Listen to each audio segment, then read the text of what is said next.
Hey guys, as you all know, calisthenics skills can be incredibly intimidating, especially to a beginner like I once was.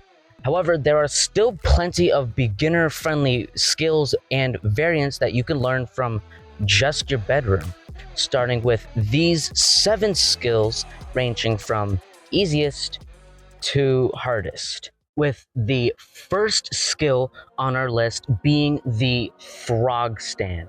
The frog stand is one of the most beginner-friendly skills in pretty much all of bodyweight training, and it is one of the staple skills that will help you develop proficiency for all of the harder skills that we will be covering later. The only requirements for this skill being a little pushing strength and some decent wrist strength. To get into the position, we want to squat down with our knees pointed outwards, and then our hands planted firmly on the ground at a shoulder width position. Next, we want to place the innermost part of our thighs onto our elbows. Now, you can also do this just as easily on parallettes, but usually the floor is all you got. Keeping your forearm stacked on top of your wrist, you want to place more weight onto your elbows as you slowly lean forward, placing more weight onto your hands, and then just simply remove your legs. This skill is also a great progression to transition into other skills, such as the harder variation, the crow stand. It works very similar to a frog stand, but instead of placing your inner legs on top of your elbows, you're placing your knees on top of your elbows. So your center of mass is slightly higher, making it a little harder to balance. Like this. Now, it's from here you can go just about a million different paths. You can go from the crow stand to a crane stand, or the crow stand to a bent arm handstand. The next skill we have on our list is the headstand, which looks very scary but is actually a lot easier than it looks. Really, all it is a very scary looking crow stand. All you need is a little shoulder strength and either a boon skull or a soft surface to place your head upon. I'm going to get some grass in my hair. Just like the frog stand, you want to place your hands a shoulder width apart with your forearms stacked on top of your wrists. Getting into a pike position, we want to bring our shoulders forward and place our head lightly on the ground. We want to bring our hips above our hands and shoulders. Then slowly bring our lower body on top of our 3 points and just slowly extend. We don't want to place too much pressure on our hands, or else we fall that way. And we don't want to place too much pressure on our head because, one, that's dumb, it's gonna hurt, but also you're going to end up falling this way. And it's no longer hand supported, you're just standing on your head, which I'm not sure if that's calisthenics or breakdancing.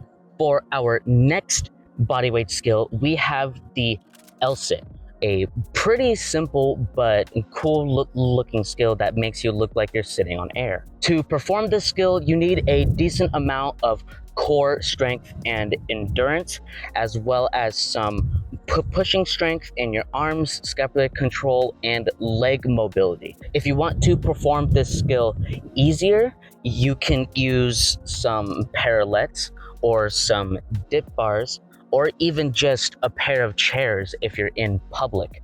But this makes it easier because you're a little farther away from the ground when you do your L-sit.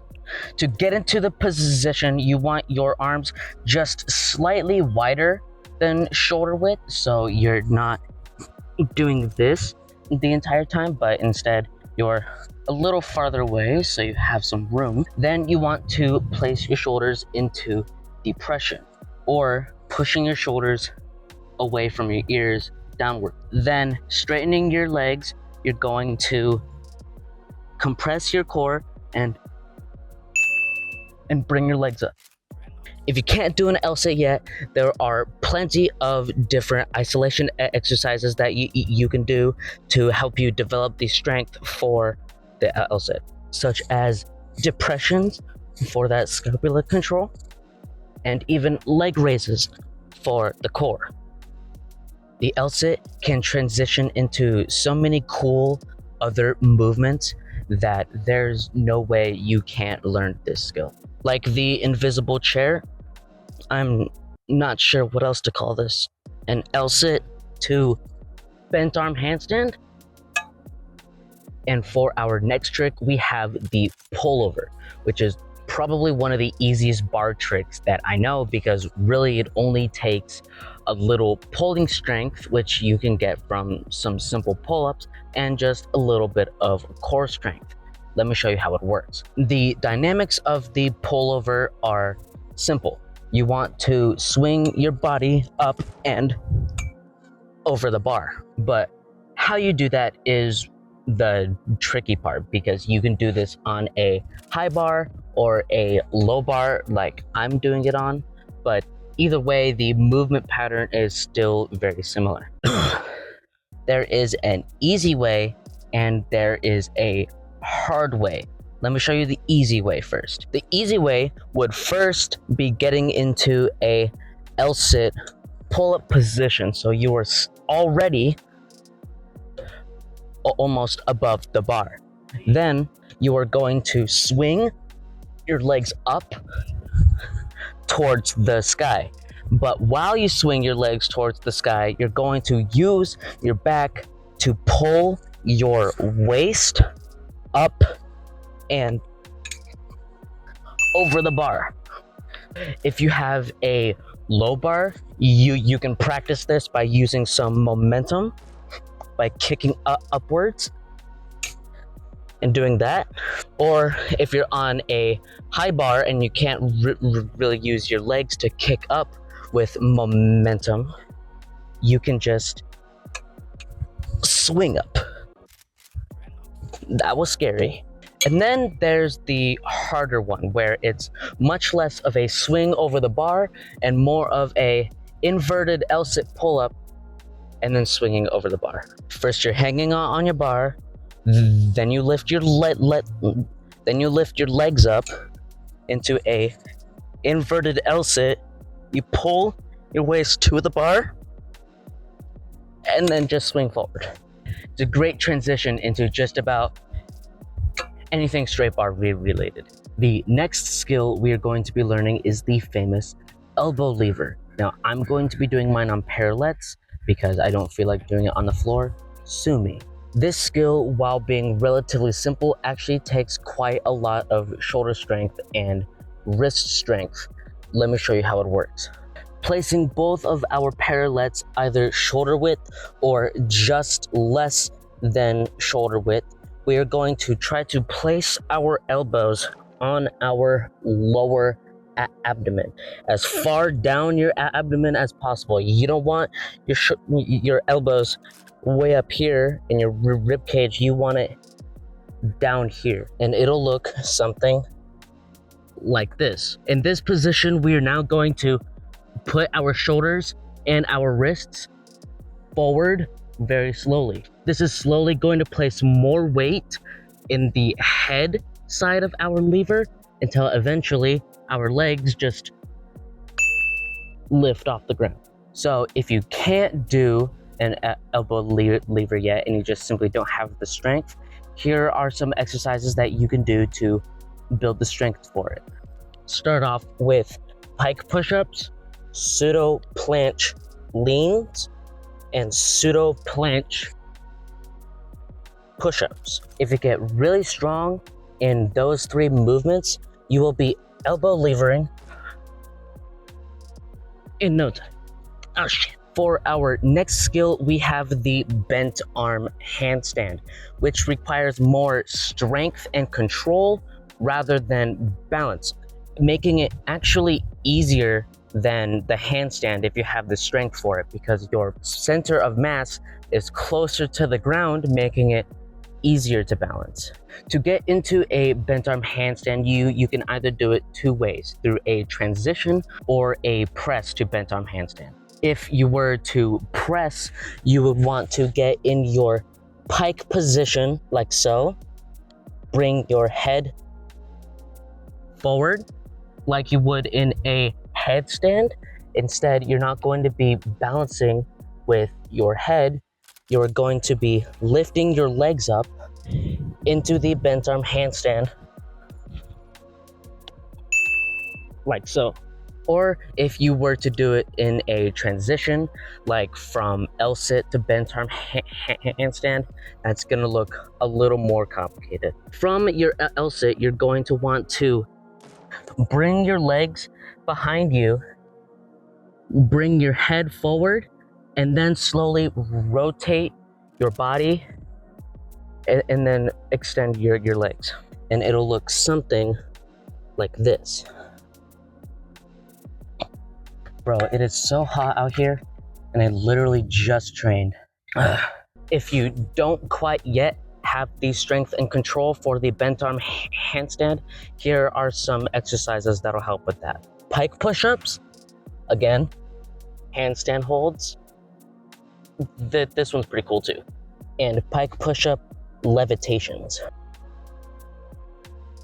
And for our last and most impressive final skill of the video, we have the handstand, the perfect balance between strength and control. Let me show you how to do it. The kick up to handstand is relatively simple. You have three components: your pike position, your kicking leg, and straightening into the handstand. First, you're going to pick a leg to kick up with. This is most likely going to be your dominant leg, while your other leg, most likely your non-dominant leg, is going to swing up after you kick, driving your momentum upwards. You're not only kicking with your dominant leg, you are swinging with your non-dominant leg, making sure to keep your arms straight the entire time. If your arms are back here, after you kick up, you're gonna bend. If your arms are way over here, when you kick up, you're gonna fall. Make sure your arms stay elevated and straight the entire time you kick up, so your handstand is straight. Next, while you are swinging up, try to drive your pelvis above your shoulders, so all of your joints are perfectly stacked in a line. If your only goal is to get your feet above your head, your kick-ups are gonna look like this, which is not what you want. Instead, swing your entire lower body as a unit. Then, while you are in the handstand position, after kicking up, you're going to use your hands to balance. Either you're overbalance, you're going to be pressing with your fingers to go back, or you're underbalance, you're going to be using your palms to push yourself back into line. If you're using parallettes, this is your ulnar and radial deviation. So you're doing this. If you want to learn the handstand yourself at home and want to make sure that you are doing it correctly, make sure to check out my in-depth handstand guide after this video. It is possibly the most information-packed handstand guide on the internet. But until then, just remember, gravity is just a guideline. See you next time.